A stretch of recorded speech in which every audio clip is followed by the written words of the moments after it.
ഒരു പ്രത്യേക കാര്യവുമായിട്ടാണ് നിങ്ങളുടെ അടുത്തേക്ക് വന്നിരിക്കുന്നത്. ക്രിസ്മസ് വളരെ അടുത്ത് വന്നുകൊണ്ടിരിക്കുന്നു. അതുകൊണ്ട് തന്നെ എപ്രകാരം ഒരു വീഡിയോ ചെയ്യുന്നത് വളരെ ഉചിതമാണെന്ന് തോന്നിയതുകൊണ്ടാണ് ഇത് നിങ്ങളുമായിട്ട് പങ്കുവയ്ക്കുന്നത്.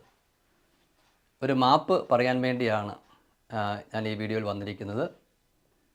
അത് മറ്റാരോടുമല്ല, കരിസ്മാറ്റിക് നവീകരണ മുന്നേറ്റത്തോടും ധ്യാനഗുരുക്കന്മാരോടും ഒരു മാപ്പ് അറിയിക്കാൻ വേണ്ടിയാണ് ഈ വീഡിയോയിൽ ഞാൻ വന്നിരിക്കുന്നത്. എന്തുകൊണ്ട് അപ്രകാരം ഒരു സാഹചര്യം ഉണ്ടായി എന്ന് ആദ്യം പങ്കുവച്ചതിന് ശേഷം ആ കാര്യങ്ങളിലേക്ക് വരാവേ. ചില പ്രത്യേക IHS മിനിസ്ട്രിയുമായി ബന്ധപ്പെട്ട് ചില പ്രത്യേക കാര്യങ്ങൾ ഈ ശുശ്രൂഷ മേഖലയിലൊക്കെ പ്രചരിക്കുന്നുണ്ട്. അങ്ങനെയുള്ള ഏതാനും കാര്യങ്ങളൊന്ന് അവതരിപ്പിച്ചതിന് ശേഷം ഞാൻ ആ പറഞ്ഞ വിഷയത്തിലേക്ക് വരാവേ. ഒന്നാമത്തെ കാര്യം, IHS മിനിസ്ട്രി ഇപ്രകാരം പഠിപ്പിക്കുന്നു: മറ്റ് ധ്യാനഗുരുക്കന്മാരെല്ലാം തെറ്റാണ്, ബിജു ബ്രദർ അല്ലെങ്കിൽ IHS മിനിസ്ട്രി മാത്രമേ ശരിയുള്ളൂ, ബാക്കിയുള്ളവരെല്ലാം തെറ്റാണ് എന്ന് പഠിപ്പിക്കുന്നു. അതൊരു പ്രചരണമായിട്ടുണ്ട്. പക്ഷേ ആദ്യം തന്നെ വിനയപൂർവ്വം പറയുന്നത് അതൊരിക്കലും IHS മിനിസ്ട്രിയുടെ നിലപാടല്ല. ഞങ്ങൾ ഈ ശുശ്രൂഷ മേഖല കാണുന്നതിന് ഒരു ഹോസ്പിറ്റൽ പോലെയാണ്. നമുക്കറിയാം, ഒരു ഹോസ്പിറ്റലിൽ പല ഡോക്ടേഴ്സുണ്ട്. ഒരു ഡോക്ടറുമല്ല, പല വകുപ്പിലുള്ള ഗൈനക്കോളജിസ്റ്റ് ഉണ്ട്, ഫിസിഷ്യനുണ്ട്, നമുക്കറിയാം പല ഡോക്ടർമാരുണ്ട്. അപ്പോൾ ഓരോ ധ്യാനഗുരുക്കന്മാരെ അങ്ങനെ ഓരോ ഡോക്ടർമാരെ പോലെയാണ് ഞങ്ങൾ കരുതുന്നത്. ആ കൂടെ ഞങ്ങളും ഒരു ഡോക്ടറായിട്ട് ഞങ്ങൾ പരിഗണിക്കുന്നു.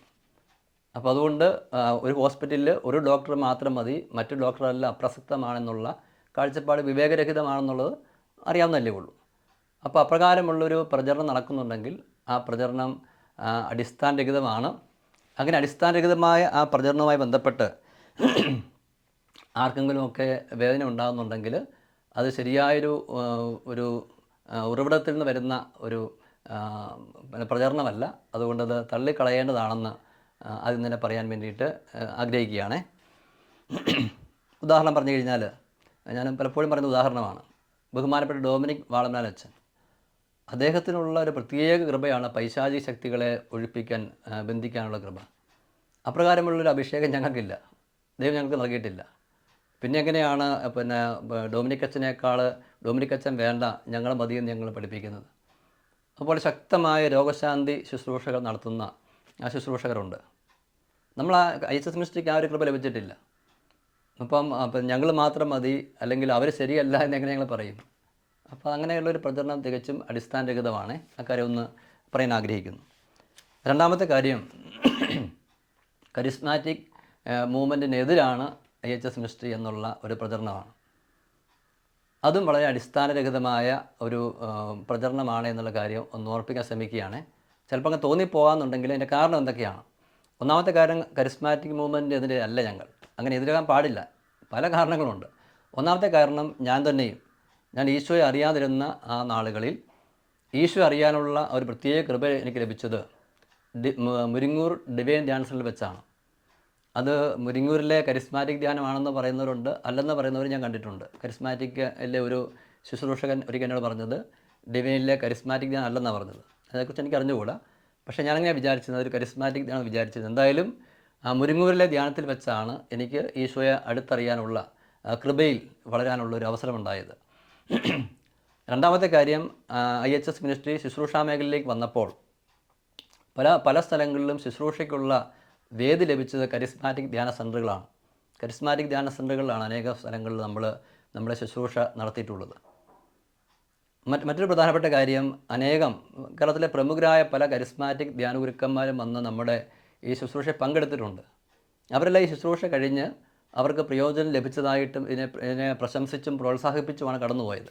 ഇപ്പോൾ കരിസ്മാറ്റിക്കിന് നമ്മൾ എതിരാണെന്നുണ്ടെങ്കിൽ അവരെങ്ങനെ ഈ ശുശ്രൂഷയിൽ പങ്കെടുത്ത് അവർക്ക് അനുഗ്രഹം ലഭിച്ചു, അല്ലെ അവരിതിനെ പ്രോത്സാഹിപ്പിച്ചു. ഞങ്ങളുടെ രൂപത്തിൽ തന്നെയുള്ള പ്രമുഖനായ ഒരു വചന ശുശ്രൂഷകൻ ഈ ശുശ്രൂഷ കഴിഞ്ഞിട്ട് അദ്ദേഹം ഒരു സാക്ഷ്യം പോലെ പറഞ്ഞൊരു വീഡിയോ ഒക്കെ ചെയ്തു. അപ്പോൾ അദ്ദേഹം അതിനകത്ത് പറഞ്ഞത്, എല്ലാ കരിസ്മാറ്റിക് ശുശ്രൂഷകരും, അദ്ദേഹം കേരള സഭയിൽ മൊത്തത്തിൽ അറിയപ്പെടുന്ന ശുശ്രൂഷകൻ, അദ്ദേഹം പറഞ്ഞത് കരിസ്മാറ്റിക്കിലുള്ള എല്ലാ ശുശ്രൂഷകരും വന്ന് പങ്കെടുക്കേണ്ട ധ്യാനമാണെന്നൊക്കെ അദ്ദേഹം അന്ന് ആ സാക്ഷ്യത്തിൽ പറഞ്ഞ് ഓർമ്മിക്കുകയാണ്. ഇതും കൂടാതെ ഞങ്ങളുടെ യൂട്യൂബ് ചാനലിൽ കരിസ്മാറ്റിക് മേഖലയുള്ള പല ശുശ്രൂഷകരെയും കാര്യമായിട്ട് പ്രൊമോട്ട് ചെയ്യുന്ന വീഡിയോസ് ഞങ്ങളുടെ യൂട്യൂബ് ചാനലുണ്ട്. അതും കൂടാതെ തന്നെ പലപ്പോഴും ഞങ്ങൾ ഈ കുറച്ച് വർഷം ഏതാണ്ട് 2-3 വർഷമായിട്ടില്ല, അതിന് മുമ്പ് ഞങ്ങൾ ടീമായിട്ട് തന്നെ കരിസ്മാറ്റിക് ഞങ്ങൾ പങ്കെടുക്കാറുണ്ടായിരുന്നു. പലരെയും ഈ അടുത്ത നാളുകളിൽ സംഭവിച്ചിട്ടുണ്ട്. ഈ അടുത്ത ദിവസങ്ങളിലും കരിസ്മാറ്റിക് ധ്യാനങ്ങൾക്ക് ഞാൻ പറഞ്ഞയക്കാറുണ്ട്. അപ്പം അങ്ങനെയൊക്കെ ഉള്ളൊരു സാഹചര്യം, ഈ പറഞ്ഞതെല്ലാം സത്യമാണ്. ഇനി ഇതിനേക്കാൾ കൂടുതൽ നിങ്ങൾ പറയാനുള്ള ഒരു കാര്യം ഇതാണ്. നിങ്ങളൊരു പുസ്തകം കാണുന്നുണ്ടല്ലോ, കരിസ്മാറ്റിക് നവീകരണത്തിൻ്റെ ഭാവി എന്നൊരു പുസ്തകം നിങ്ങൾ കാണുന്നുണ്ട്. കേരളത്തിലുള്ള 5 അഭിമന്യ പിതാക്കന്മാർ ആശംസ നൽകിയിരിക്കുന്നൊരു പുസ്തകമാണിത്.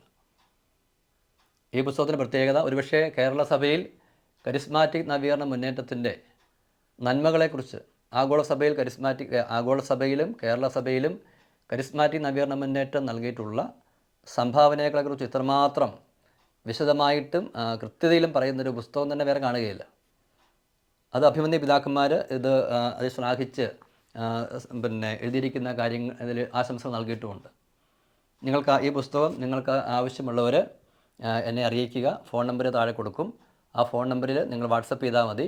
മാത്രമല്ല, നിങ്ങൾക്ക് വിദേശത്തൊക്കെ ആണെങ്കിൽ എൻ്റെ PDF ആവശ്യപ്പെട്ട് കഴിഞ്ഞാൽ PDF നൽകുന്നതാണ്. കാരണം അനേകം പേരിലേക്ക് എത്തുന്നത് നല്ലതായിരിക്കും പുസ്തകം. കാരണം കരിസ്മാറ്റിക് മൂവ്മെൻറ്റിനെതിരെ ആണ് IHS മിനിസ്ട്രി എന്ന് മനസ്സിൽ വിചാരിക്കുന്നവർക്ക് ഈ പുസ്തകം കൃത്യമായിട്ട് ഉത്തരം നൽകും. അതുകൊണ്ട് ഈ പുസ്തകം അങ്ങനെ വിചാരിക്കുന്നവരല്ല ഈ പുസ്തകം ആവശ്യപ്പെടുക. നിങ്ങൾക്ക് എൻ്റെ PDF വേണമെങ്കിൽ പോലും അയച്ചു തരുന്നതാണ്. ഇതും കൂടാതെ അതും ഈ വീഡിയോയുടെ താഴെ ചേർത്ത് കൊടുക്കും കേട്ടോ. അതായത് IHS മിനിസ്ട്രി കരിസ്മാറ്റിക് മൂവ്മെൻറ്റിൻ്റെ നന്മകളെക്കുറിച്ച് പറയുന്ന 2 വീഡിയോസ് നമ്മുടെ ഈ ചാനലിൽ തന്നെയുണ്ട്. കരിസ്മാറ്റിക് മൂവ്മെൻറ്റിൻ്റെ നന്മകളെക്കുറിച്ച് പറയുന്ന 2 വീഡിയോസ് ഈ ചാനലിൽ തന്നെയുണ്ട്. അത് നിങ്ങൾക്ക് ഇതിനോട് ചേർത്ത് നൽകുന്നതാണ്. എനിക്കൊരു സംഭവം പെട്ടെന്ന് മനസ്സിലേക്ക് വരുന്നത്, ഒരു വർഷം മുമ്പ് ഗ്ലോറിയസ് ഗോസ്പൽ എന്ന് പറയുന്ന ഒരു ഓൺലൈൻ മിനിസ്ട്രി ഉണ്ട്. എന്ന് പറഞ്ഞാൽ കത്തോലിക്ക സഭയ്ക്ക് വെളിയിലുള്ള ഒരു കൂട്ടായ്മയുണ്ട്, ഗ്ലോറിയസ് ഗോസ്പൽ. അവർ പലപ്പോഴും കരിസ്മാറ്റിക് മൂവ്മെൻറ്റിനെതിരെ ശക്തമായി, കരിസ്മാറ്റിക് മൂവ്മെൻറ്റ്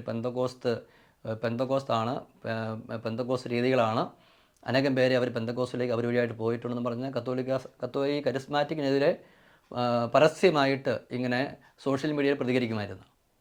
അപ്പോൾ ഇത് പല പ്രാവശ്യം കണ്ടു കഴിഞ്ഞ്, കാരണം കത്തോലിക്ക സഭ അംഗീകരിച്ച മുന്നേറ്റമാണ് കരിസ്മാറ്റിക് മൂവ്മെൻറ്റ് എന്നതുകൊണ്ട് കത്തോലിക്ക സഭയോടുള്ള സ്നേഹം കൊണ്ട്, സഭയിലുള്ള ഒരു മൂവ്മെൻറ്റിനെതിരെ അവർ പ്രതികരിച്ചപ്പോൾ സഭയോടുള്ള സ്നേഹം കൊണ്ട് ഇത് പല പ്രാവശ്യം കേട്ട് കഴിഞ്ഞപ്പോൾ ഞാൻ അവരോട് പറഞ്ഞു, നിങ്ങളങ്ങനെ പരസ്യമായിട്ട് വന്ന് നിങ്ങൾ തെളിയിക്കുക. എന്നിട്ട് അതിനുശേഷം ഒരു ഡേറ്റ് ഫിക്സ് ചെയ്തു. അവരുടെ പ്രമുഖനായൊരു വ്യക്തിയും ഞാനും കൂടി ഓൺലൈനിൽ ഒരു ഡിബേറ്റ് നടത്തി. ആ സമയത്ത് ഞാൻ കരിസ്മാറ്റിക്കിലുള്ള പലരോടും പറഞ്ഞിരുന്നു, ഒന്നെങ്കിൽ നിങ്ങളിതിൽ പങ്കെടുക്കാൻ കേൾക്കാൻ അല്ലെങ്കിൽ നിങ്ങൾ തന്നെ ഇത് വേണമെങ്കിൽ പ്രതികരിച്ചു. നിങ്ങളാണല്ലോ ആധികാരികമായിട്ട് കരിസ്മാറ്റിക്കിനോട് ചേർന്ന് ഇതൊക്കെ ചെയ്യാറുള്ളത്. പക്ഷെ ആരും കടന്നു വന്നില്ല.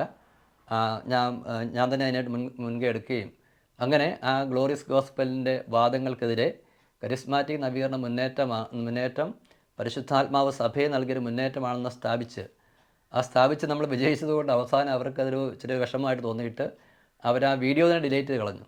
ആ വീഡിയോ തരാൻ ഞാൻ പറഞ്ഞിട്ട് അത് നഷ്ടപ്പെട്ടു പോയി നമ്മൾ ഡിലീറ്റ് ചെയ്യുകയാണ് ചെയ്തത്. അപ്പോൾ ഇത്രമാത്രം ഒരുപക്ഷേ കരിസ്മാറ്റിക് മൊമെൻറ്റിൽ കാര്യമായിട്ട് മുഴുകിയിരിക്കുന്നവർ പോലും ഇങ്ങനെയുള്ള കാര്യങ്ങൾ ചെയ്യാനിരിക്കെ ദൈവം ഇപ്രകാരം ചെയ്യാൻ എനിക്ക് പ്രേരണ നൽകി ചെയ്തതാണ്. അങ്ങനെ ഇരിക്കെ കരിസ്മാറ്റിക് മൂവ്മെൻറ്റിനെതിരെയാണ് നമ്മളൊന്ന് പറഞ്ഞിരിക്കുന്നതിനോട് അത് വളരെ ഒരു വിഷമം ഉണ്ടാക്കുന്നൊരു പ്രസ്താവനയാണ്. പിന്നെ എന്തുകൊണ്ടായിരിക്കും ഇത് ഈ പ്രചരണം വരുന്നതിൻ്റെ എനിക്ക് തോന്നുന്നു, ഈ പ്രചരണം ഇങ്ങനെ വരുന്നതിൻ്റെ 2-3 കാരണങ്ങളുള്ളതിൽ ഒന്ന്, IHS മിനിസ്ട്രിയുടെ ശുശ്രൂഷകൾ മറ്റ് കരിസ്മാറ്റിക് ധ്യാനങ്ങൾ പോലെയുള്ള രീതിയല്ല. കാരണം നമ്മൾ ഇതൊരു അഡൽട്ട് കാറ്റഗിസം പോലെ ഒരു രീതിയിലാണ് നമ്മൾ ശുശ്രൂഷ ആരംഭിച്ചത്. അതായത് കത്തോലിക്ക സഭയെയും സഭയുടെ പഠനങ്ങളെയും സാധാരണ വിശ്വാസികളിലേക്ക് എത്തിക്കുക. അതിന് ചില പ്രത്യേകമായ സംഭവങ്ങൾ, 1-2 സംഭവങ്ങൾ. ഒന്ന്, ഞാൻ പലപ്പോഴും അത് പറഞ്ഞിട്ടുണ്ട്, വീണ്ടും ആവർത്തിക്കുന്നില്ല, നമ്മളെ മറ്റ് വീഡിയോസ് കൊടുത്തിട്ടുണ്ട്. അങ്ങനെ സഭയിൽ തന്നെ സഭയെക്കുറിച്ചുള്ള അറിവില്ലായ്മ, തെറ്റായ പഠനങ്ങൾ ഇങ്ങനെ പെരുകി വരുന്നു എന്ന് കണ്ട ഒരു പശ്ചാത്തലത്തിൽ പരിശുദ്ധാത്മ ശക്തമായിട്ട് പ്രേരിപ്പിച്ച് നമ്മൾ ആരംഭിച്ചതാണ് IHS മിനിസ്ട്രി ശുശ്രൂഷകൾ. ആദ്യകാലങ്ങളിൽ പുസ്തക രൂപത്തിലായിരുന്നു കത്തോലിക്ക സഭയുടെ വിശ്വാസ ധാർമ്മിക പ്രബോധനങ്ങൾ 9 പുസ്തകമായിട്ട് എഴുതി. ഞാനിപ്പോൾ ഓർമ്മിക്കുകയാണ്, 2002 ആ പുസ്തകങ്ങളെല്ലാം വായിച്ചിട്ട് 9 പുസ്തകങ്ങൾ വായിച്ചിട്ട് KCBCയുടെ മുൻ മതബോധന സെക്രട്ടറി ആയിരുന്ന ഫാദർ ഡോക്ടർ സേവ്യർ കൊച്ചുപറമ്പിൽ അച്ഛൻ പറഞ്ഞിരിക്കുന്ന അഭിപ്രായം, ഈ പുസ്തകങ്ങൾ സഭ ഔദ്യോഗികമായിട്ട് അംഗീകരിച്ചാൽ മുതിർന്നവർക്കുള്ള മതബോധനമായിട്ട് ഈ പുസ്തകങ്ങൾ മാറുമെന്ന് അച്ഛൻ ആശംസ നൽകിയിരിക്കുന്നത് ഇപ്പോൾ ഞാൻ ഓർമ്മിക്കുകയാണ്. ഇപ്പോൾ ആ രീതിയിലുള്ള ഒരു ശുശ്രൂഷയായിരുന്നു നമ്മുടെ ശുശ്രൂഷ. ധ്യാനങ്ങൾ പോലെ ഞങ്ങൾ IHS കോഴ്സ് എന്നാണ് പറഞ്ഞിരുന്നത്. ധ്യാനങ്ങൾ പോലെ ആയിരുന്നില്ല അത്. അത് പിന്നെ മറ്റ് സ്തുതിപ്പ് പ്രാർത്ഥനയേക്കാൾ കൂടുതൽ മൗനമായിട്ടുള്ള പ്രാർത്ഥന, അങ്ങനെയൊക്കെയുള്ള പല പല ശൈലികളായിരുന്നു. അതുകൊണ്ട് കരിസ്മാറ്റിക്കിൻ്റെ മറ്റ് ധ്യാനങ്ങൾ വ്യത്യസ്തമായിരിക്കുന്നതുകൊണ്ട് കരിസ്മാറ്റിക് വിരുദ്ധമാണ്, എതിരാണെന്നുള്ളൊരു ചിന്ത, അല്ലെങ്കിൽ അങ്ങനെ ഒരു ചിന്ത വന്നു. രണ്ടാമത്തെ കാര്യം, കരിസ്മാറ്റിക് ഈ പുസ്തകത്തിൽ അതുണ്ട്. ഞാനിപ്പോൾ പറഞ്ഞ ഈ പുസ്തകത്തിൽ അത് കുറിച്ചിട്ടുണ്ട്. എല്ലാ കത്തോലിക്കാ സഭയ്ക്ക് പോലും കാലാകാലങ്ങളിൽ നവീകരണം ആവശ്യമുണ്ട്, നടക്കുന്നുമുണ്ട്.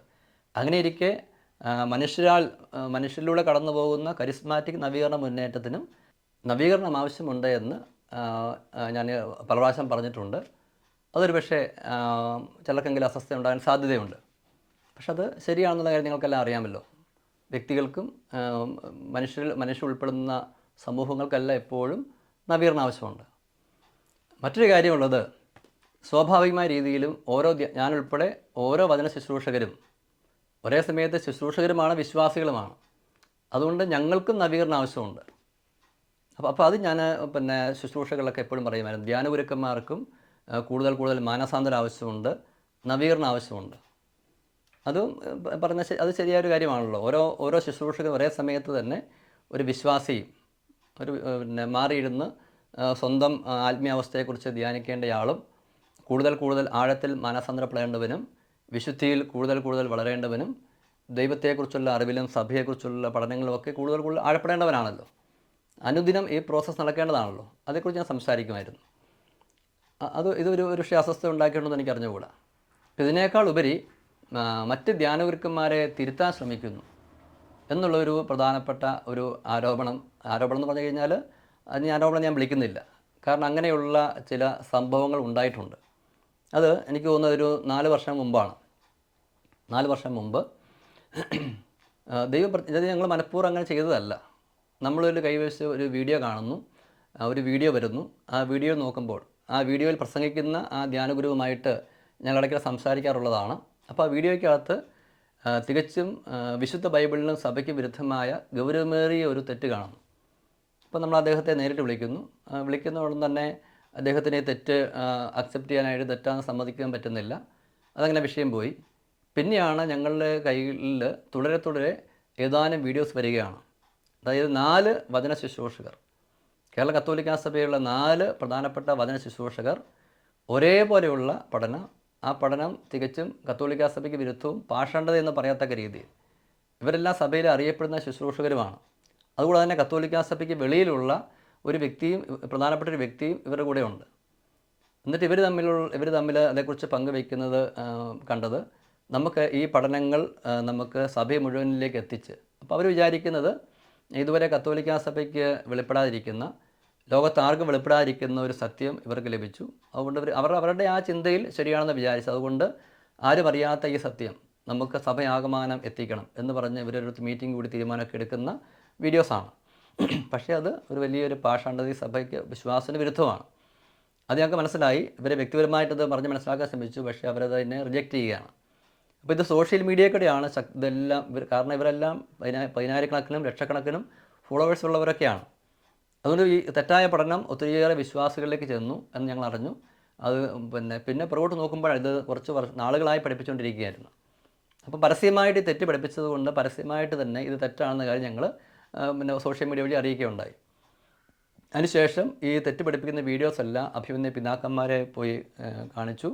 അവർ ഞങ്ങൾ ഒരുമിച്ചിരുന്ന വീഡിയോസൊക്കെ കണ്ടു. ഇത് തെറ്റാണെന്ന് അവർ തന്നെ പറയുകയും ചെയ്തു.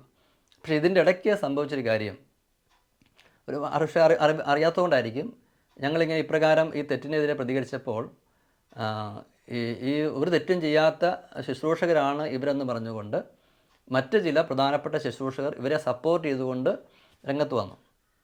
അപ്പോൾ പൊതുജനം, പ്രത്യേകിച്ച് ഞങ്ങൾ പറഞ്ഞ കാര്യം അധികം പേര് മനസ്സിലാക്കിയില്ല. പക്ഷേ പ്രധാനപ്പെട്ട ചില ധ്യാനഗുരുക്കന്മാർ ചില പ്രധാനപ്പെട്ട ശുശ്രൂഷകർക്കെതിരെ വേറെ ചിലർ വന്ന് അടിസ്ഥാനരഹിതമായി ഇങ്ങനെ ആരോപണം നടത്തുന്നു എന്നൊക്കെ പറഞ്ഞ് ഞങ്ങൾക്കെതിരെ ഒരു പ്രസ്താവന ഇറക്കി. അപ്പോൾ അതാണ് വിശ്വാസികളിലേക്ക് എത്തിയത്. അപ്പോൾ ഒരു തെറ്റും ചെയ്യാത്ത ശുശ്രൂഷകർക്കെതിരെ IHS മിനിസ്റ്റർ ചെയ്ത തെറ്റാരോപിക്കുന്നു, അവരെ തെറ്റുകാരാക്കുന്നു, ഉന്നതരായ ആൾക്കാരെ അവഹേളിക്കുന്നു എന്നൊക്കെ രീതിയിലുള്ള ഒരു പ്രചരണം സഭയിലേക്ക് അങ്ങ് പരന്നു. അത് ഇന്നും ഏതാണ്ട് അങ്ങനെ പെരുകി നിൽക്കുകയാണ്. തെറ്റ് ചെയ്ത ആളുകളുടെ തെറ്റ് അത് പുറത്തേക്ക് വന്നില്ല. അതേ സമയത്ത് ഈ തെറ്റ് ചൂണ്ടിക്കാണിച്ച ആളുകൾ തെറ്റുകാരായിട്ട് പുറത്തേക്ക് വന്നു. എന്തായാലും ആ സംഭവത്തിൽ ഞങ്ങളിപ്പോഴും ഉറച്ച് വിശ്വസിക്കുന്നത്, ദൈവം ഞങ്ങളെ ഉപകരണമാക്കിയത് കൊണ്ട് ആ ഒരബദ്ധ പ്രബോധനം സഭയിൽ ഇപ്പോൾ പരസ്യമായി പഠിപ്പിക്കുന്നില്ല. ഒന്ന്, അതിലെ പ്രധാനപ്പെട്ട ഒരു വ്യക്തി ആ പഠനങ്ങളിൽ നിന്ന് മാറിപ്പോയി. ഒരുമിച്ച് ചേർന്ന് ഈ പ്രബോധനം പഠിപ്പിച്ചുകൊണ്ട് ഇവരെല്ലാം പിന്നീട് സ്പ്ലിറ്റായി. ഇവർ പിന്നെ ഒരുമിച്ച് വന്നിട്ടില്ല. കത്തോലിക്കാ സഭയിലേക്ക് വന്ന് സഭയുടെ വേദികളിൽ ആ തെറ്റായ വിശ്വാസം പ്രചരിപ്പിച്ചുകൊണ്ടിരുന്ന ഇവരുടെ കൂടെ പ്രചരിപ്പിച്ച വ്യക്തി പിന്നീട് സഭയിൽ പ്രചരിപ്പിക്കാൻ വേണ്ടി വന്നിട്ടില്ല. ഞങ്ങൾ വിചാരിക്കുന്നത് ഒരു പക്ഷേ അന്ന് കർത്താവ് ഞങ്ങൾ ഉപകരണമാക്കിയില്ലെങ്കിൽ ഒരു വലിയ സമൂഹം തന്നെ കത്തോലിക്കാ സഭയിൽ നിന്ന് മാറിപ്പോകാൻ സാധ്യതയുണ്ടായിരുന്നു. ചില ശുശ്രൂഷകർ തന്നെ സഭയിൽ നിന്ന് മാറിപ്പോകാൻ സാധ്യതയുണ്ടായിരുന്നു. അങ്ങനെ ദൈവം ഞങ്ങൾ ഉപകരണമാക്കിക്കൊണ്ട് ഒരു വലിയ ഒരു പ്രവൃത്തി സഭയിൽ ചെയ്തതിൻ്റെ പക്ഷേ അതിൻ്റെ ഒരു സഹനത്തിൽ കൂടി ഞങ്ങൾ കടന്നു പോകണമെന്നുകൊണ്ടാകണം ഇതുമായി ബന്ധപ്പെട്ടൊരു പ്രചരണം ഇപ്പോഴും ഞങ്ങൾ സഹിക്കേണ്ടി വരുന്നത്. അന്ന് ഒരു അഭിമന്യ പിതാവ് തന്നെ പറഞ്ഞത്, പിതാക്കന്മാർക്ക് മാത്രമല്ല സഭയുള്ള ഓരോ വിശ്വാസികൾക്ക് ഇപ്രകാരമുള്ള ശുശ്രൂഷ, ഇപ്രകാരം തെറ്റിനെതിരെ പ്രതികരിച്ച സഭയിൽ നിന്ന് മാറിപ്പോകാൻ വേണ്ടി ഉള്ള ശുശ്രൂഷയിൽ പങ്കെടുക്കാൻ അവകാശവും കടമയുണ്ടെന്ന് ഒരു അഭിമന്യ പിതാവ് പറഞ്ഞ് ഓർമ്മിക്കുകയാണ്. അതിനുശേഷം ഈ വീഡിയോസ് എല്ലാം കളക്ട് ചെയ്ത് വെക്കാനൊക്കെ പിതാവ് തന്നെ പറഞ്ഞിരുന്നു. പിന്നീട് അവർക്ക് തിരുത്തൽ നൽകേണ്ട ആവശ്യം വന്നു കഴിഞ്ഞാൽ നൽകാൻ വേണ്ടിയിട്ട്. ഇതിൻ്റെ പേരിലാണ് പിന്നീടൊരു ഇപ്പോഴും ഏതാനും വർഷങ്ങളായിട്ട് ഒരു പ്രചാരണം നടന്നുകൊണ്ടിരിക്കുന്നത്. പിന്നീട് അതിനുശേഷം ഞാൻ ഓർക്കുകയാണ്, ഒരു കേരളത്തിലെ പ്രത്യേക ഒരു കാത്തലിക് ചാനലിൽ കൂടി ഒരു ശുശ്രൂഷകൻ്റെ ഒരു വീഡിയോ വന്നു.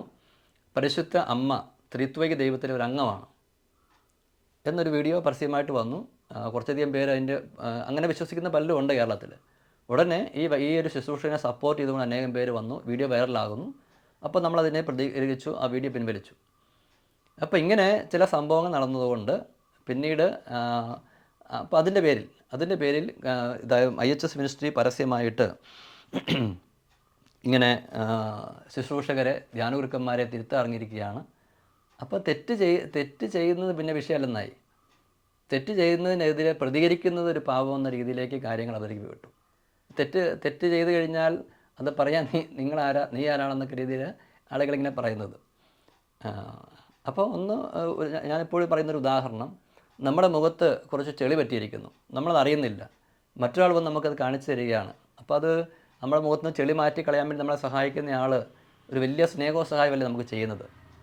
പക്ഷേ ഇപ്പോൾ നമ്മൾ പറഞ്ഞ മേഖലയിൽ നമ്മളൊരു വലിയൊരു പൊസിഷൻ നിൽക്കുന്നതായിട്ട് നമുക്ക് അനുഭവപ്പെടുമ്പോൾ നമുക്കൊരു തെറ്റ് പറ്റി കഴിയുമ്പോഴേ അത് പറയുമ്പോൾ നമുക്ക് ചിലപ്പോൾ ഒരു കുറച്ചിലായിട്ട് ഒക്കെ നമുക്ക് വേണേൽ അനുഭവപ്പെടാം. പക്ഷേ ഒരു ശുശ്രൂഷകൻ തനിക്ക് പറ്റിയൊരു തെറ്റ്, എനിക്ക് തെറ്റ് പറ്റിപ്പോയി എന്ന് വിനയപൂർവ്വം പറഞ്ഞു കഴിഞ്ഞാൽ ആ ശുശ്രൂഷകനെക്കുറിച്ച് വലിയ മതിപ്പാണ് വിശ്വാസികൾക്കുണ്ടാകുന്നത്. വിശ്വാസത വർദ്ധിക്കുകയാണ് ചെയ്യുന്നതെന്ന് ഞാൻ വിചാരിക്കുന്നത്. ഞങ്ങൾക്കങ്ങനെ ചില ഏരിയകളിൽ അങ്ങനെ പ്രബോധന മേഖലയിൽ വീഴ്ച വന്നപ്പോൾ നമ്മൾ പരസ്യമായി തന്നെ ഏറ്റു പറഞ്ഞിട്ടുണ്ട്. എല്ലാവരും ഓരോ വ്യക്തികളും, മാർപ്പാപ്പ ഉൾപ്പെടെ എല്ലാവരും വിശുദ്ധിയുടെ പൂർണ്ണതയിലേക്ക് വളർന്നുകൊണ്ടിരിക്കുകയാണല്ലോ. അപ്പോൾ വിശ്വാസപരമായിട്ടും ധാർമ്മികമായിട്ടും പഠിപ്പിക്കുന്ന കാര്യങ്ങളിലൊക്കെ ചിലപ്പോൾ അങ്ങനെ തെറ്റുകൾ വരാനുള്ള സാധ്യതയുണ്ട്. അത് അറിഞ്ഞു കഴിഞ്ഞാൽ ഉടനെ തിരുത്തുക എന്നതാണല്ലോ നമ്മൾക്ക് ചെയ്യാൻ പറ്റുന്നത്. അപ്പോൾ അതുമായിട്ട് ബന്ധപ്പെട്ട ചില കാര്യങ്ങളിലാണ് ഇങ്ങനെയുള്ള കാര്യങ്ങളൊക്കെ ഈ പ്രചരണങ്ങളൊക്കെ സംഭവിക്കുന്നത്. അതേസമയത്ത് IHS മിനിസ്ട്രിക്കെതിരെ ഇപ്പം IHS മിനിസ്ട്രി ഈ പറഞ്ഞ രീതിയിൽ പല കാരണങ്ങൾ കൊണ്ട് IHS മിനിസ്ട്രിയെ തികച്ചും ഒറ്റപ്പെടുത്തക്ക രീതിയിൽ ഒത്തിരിയേറെ കാര്യങ്ങൾ പലപ്പോഴും സംഭവിക്കാൻ അനുഭവപ്പെട്ടിട്ടുണ്ട്. പക്ഷേ നമ്മളതെല്ലാം ദൈവകരങ്ങളിൽ നിന്ന് സ്വീകരിക്കുകയും ഒരിക്കലും എനിക്കെതിരെ ഒരു പഠിപ്പിക്കുന്ന കാര്യങ്ങളിൽ ഒരു പ്രചരണം ഞാൻ കേട്ടത്, പരിശുദ്ധ ത്രിത്വത്തിൽ 4 ആളുകളുണ്ടെന്ന് ഞാൻ പഠിപ്പിക്കുന്നു പറഞ്ഞ് ഈ മേഖലയുള്ള ഒരാൾ പറഞ്ഞതായിട്ട് ഒരാളിനെ വിളിച്ച് പറഞ്ഞു. അപ്പോൾ ഞാൻ തമാശയായിട്ട് പറഞ്ഞു, ആളെ പെട്ടെന്ന് പറയണം, അയാൾക്ക് ഞാൻ കേസ് കൊടുക്കാൻ വേണ്ടി പോവുകയാണ്, കാരണം എന്നെ അത്രമാത്രം അവഹേളിക്കുന്നതിന് ഞാൻ തമാശയായിട്ട് പറഞ്ഞു. അപ്പം പരിശുദ്ധ ത്രിത്വത്തിൽ 4 പേരുണ്ടെന്ന് ഞാൻ പഠിപ്പിച്ചു എന്നൊക്കെ പറഞ്ഞു. അപ്പോൾ അങ്ങനെ പലവിധ രീതികളിൽ നമ്മളിങ്ങനെ തെറ്റ് പഠിപ്പിക്കുന്നതിനായിട്ട് ചിത്രീകരിക്കാൻ വേണ്ടിയുള്ള ശ്രമങ്ങളൊക്കെ അങ്ങനെയൊക്കെയും ആമേൽ നടക്കുന്നുണ്ട്. അപ്പോൾ ഞാൻ പറഞ്ഞു വരുന്നത്, അത് സ്വാഭാവികമാണ്. ഓരോരുത്തർക്ക് നമ്മൾ തെറ്റ് ചെയ്യാതിരിക്കെ തന്നെ അങ്ങനെ സംഭവിക്കാം. അപ്പോൾ ഇതെല്ലാം ഒരു ശുശ്രൂഷ എന്ന നിലയിൽ നമ്മൾ സ്വീകരിക്കേണ്ടതാണെന്നാണ് എൻ്റെ ഒരു വിശ്വാസം. അതുകൊണ്ട് നമ്മളിതിനെതിരെ ഒന്നും പറയാൻ വേണ്ടി പോയിട്ടില്ല. വ്യക്തിപരമായി എനിക്കെതിരെയുള്ള ആക്രമണങ്ങൾക്കെതിരെ ഞാൻ പ്രത്യേകിച്ചൊന്നും പറയാൻ വേണ്ടി പോയിട്ടില്ല. പക്ഷേ ഈ പറഞ്ഞ രീതിയിൽ തെറ്റായ പ്രബോധനങ്ങൾ വരുമ്പോൾ അതിങ്ങനെ ചൂണ്ടിക്കാണിച്ച് അതിൻ്റെ ശരി പറയാൻ വേണ്ടി ശ്രമിച്ചിട്ടുണ്ട്. അതിൻ്റെയൊക്കെ പശ്ചാത്തലം ഇതായിരുന്നു. അപ്പോൾ എനിക്ക് പറയാനുള്ളത്, ഇപ്രകാരമുള്ള ഒരു തിരുത്താൻ വേണ്ടിയുള്ള ശ്രമത്തിൽ ഒരുപക്ഷെ നമ്മൾ ഉപയോഗിച്ച വാക്കുകളിൽ സ്നേഹക്കുറവൊക്കെ വന്നിട്ടുണ്ടെങ്കിൽ, അതാണിപ്പോൾ എനിക്ക് പറയാനുള്ളത്. അതിന് ഞാൻ വിനയപൂർവ്വം അങ്ങനെ അതിന് ഇടയായിട്ടുള്ള വ്യക്തികളോട് വിനയപൂർവ്വം ക്ഷമ ചോദിക്കുകയാണ്. എനിക്ക് തോന്നുന്നു ആ സംഭവം ഉണ്ടായ സമയത്ത് തന്നെ 1-2 പേരോട് ഞാൻ നേരെ വിളിച്ച് ക്ഷമ ചോദിച്ചിരുന്നു. ഇങ്ങനെ ഇപ്രകാരം തിരുത്തലുമായി ബന്ധപ്പെട്ട് ഇറങ്ങിയതിൻ്റെ പേരിലല്ല, നേരെ മറിച്ച് അപ്രകാരം ഇറങ്ങിയ സമയത്ത് ഉപയോഗിച്ച വാക്കുകളും നിലപാടുകളൊക്കെ സ്നേഹക്കുറവുണ്ടായിട്ടുണ്ടെങ്കിൽ, കാരണം സ്നേഹത്തിലാണല്ലോ സത്യം പറയേണ്ടത്, അതിന് ക്ഷമ ചോദിച്ചിരുന്നു. അതുപോലെ തന്നെ ഇതുമായി ബന്ധപ്പെട്ട് എനിക്കെതിരെ ഇപ്പം തെറ്റ് സംഭവിച്ചവർക്ക് ചെയ്തവർക്ക് കുഴപ്പമില്ല, തിരുത്താൻ ശ്രമിച്ച നമുക്കെതിരെ ഒത്തിരിയേറെ പലരിൽ ആക്രമണം ഉണ്ടായ സമയത്ത് അപ്പോൾ അതിനെതിരെ ചിലപ്പോൾ ഒക്കെ ഞാൻ പ്രതികരിച്ച് പോയിട്ടുണ്ട്. അല്ലെങ്കിൽ പ്രതികരിച്ചപ്പോഴൊക്കെ സ്നേഹത്തിന് കുറവുള്ള വാക്കുകളുണ്ടായിട്ടുണ്ട്. അതൊരിക്കലും ശരിയല്ല. കാരണം നമുക്കെതിരെ ഒരാൾ നമ്മൾ തെറ്റ് ചെയ്യാതിരിക്കെ തന്നെ നമ്മളൊരാൾ ദ്രോഹിച്ചു കഴിഞ്ഞാൽ പോലും നമ്മൾ തികച്ച് കാരുണ്യമാണ് പ്രദർശിപ്പിക്കേണ്ടത്. പിന്നെ പലപ്പോഴും ഇങ്ങനെയുള്ള മേഖലകളിൽ നിന്ന് നമ്മളെ ഭയങ്കരമായി ഒറ്റപ്പെടുത്തുന്ന ഒരു സാഹചര്യം ഉണ്ടാകുന്ന സമയത്ത് മാനുഷികമായ രീതിയിലുള്ള വാക്കുകളൊക്കെ ചിലപ്പോൾ അങ്ങനെ ഉണ്ടാകാൻ സാധ്യതയുണ്ട്. അപ്പോൾ ഈ ക്രിസ്മസിന് വേണ്ടി ഒരുങ്ങുന്ന ഈ പ്രത്യേക നാളുകളിൽ ഏതെങ്കിലും കാരണവശാൽ കരിസ്മാറ്റിക് നവീകരണ മേഖലയ്ക്കോ അതല്ലെങ്കിൽ ധ്യാനഗുരുക്കന്മാർക്കോ IHS മിനിസ്ട്രിയുടെ ഭാഗത്തു നിന്നുള്ള ഏതെങ്കിലും വീഴ്ചകൾ കൊണ്ട് വേദന ഉണ്ടായിട്ടുണ്ടെങ്കിൽ എല്ലാവരും നിരുപാധികമായിട്ട് ക്ഷമ ചോദിക്കുകയാണ്. അതുപോലെ തന്നെ നിങ്ങൾ ഞങ്ങൾക്ക് വേണ്ടി പ്രത്യേകം പ്രാർത്ഥിക്കണം. അതുപോലെ IHS മിനിസ്ട്രിക്കെതിരെ അങ്ങനെ ഒന്നും പ്രത്യേകിച്ച് പ്രവർത്തിക്കാതിരിക്കാനും കൂടി അങ്ങനെ സാധിക്കുമെങ്കിൽ അതും ചെയ്യുന്നതല്ല. അങ്ങനെ നമുക്ക് പരസ്പര സ്നേഹത്തിൽ മുന്നോട്ട് പോകാൻ ശ്രമിക്കുന്നതും ഉചിതമായിരിക്കും. അത് ക്രിസ്മസിൻ്റെ ചെയ്യുന്നത് നല്ലതായിരിക്കും എന്നുകൂടി പ്രത്യേകമായിട്ട് പറഞ്ഞുകൊണ്ട് ഈ ഷെയറിങ് അവസാനിപ്പിക്കുകയാണ്. ഇത് കേൾക്കുന്ന എല്ലാവരും പരമാവധി പ്രത്യേകിച്ച് നവീകരണ മേഖല ഉള്ളവരിലേക്ക് ഈ കാര്യങ്ങൾ എത്തിക്കണമെന്ന് സ്നേഹം ഓർപ്പിക്കും. കാരണം ഒത്തിരിയേറെ തെറ്റിദ്ധാരണകളുള്ള ഒരു വിഷയത്തിൽ നല്ല ധാരണകൾ ലഭിക്കാൻ വേണ്ടി ഇത് കാരണമാവുമെന്ന് ഞാൻ പ്രതീക്ഷിക്കുന്നു. ഈശോ എല്ലാവരും സമർത്ഥമായി അനുഗ്രഹിക്കട്ടെ. പിതാവിൻ്റെയും പുത്രൻ്റെയും പരിശുദ്ധാത്മാവിൻ്റെയും നാമത്തിൽ ആമേൻ.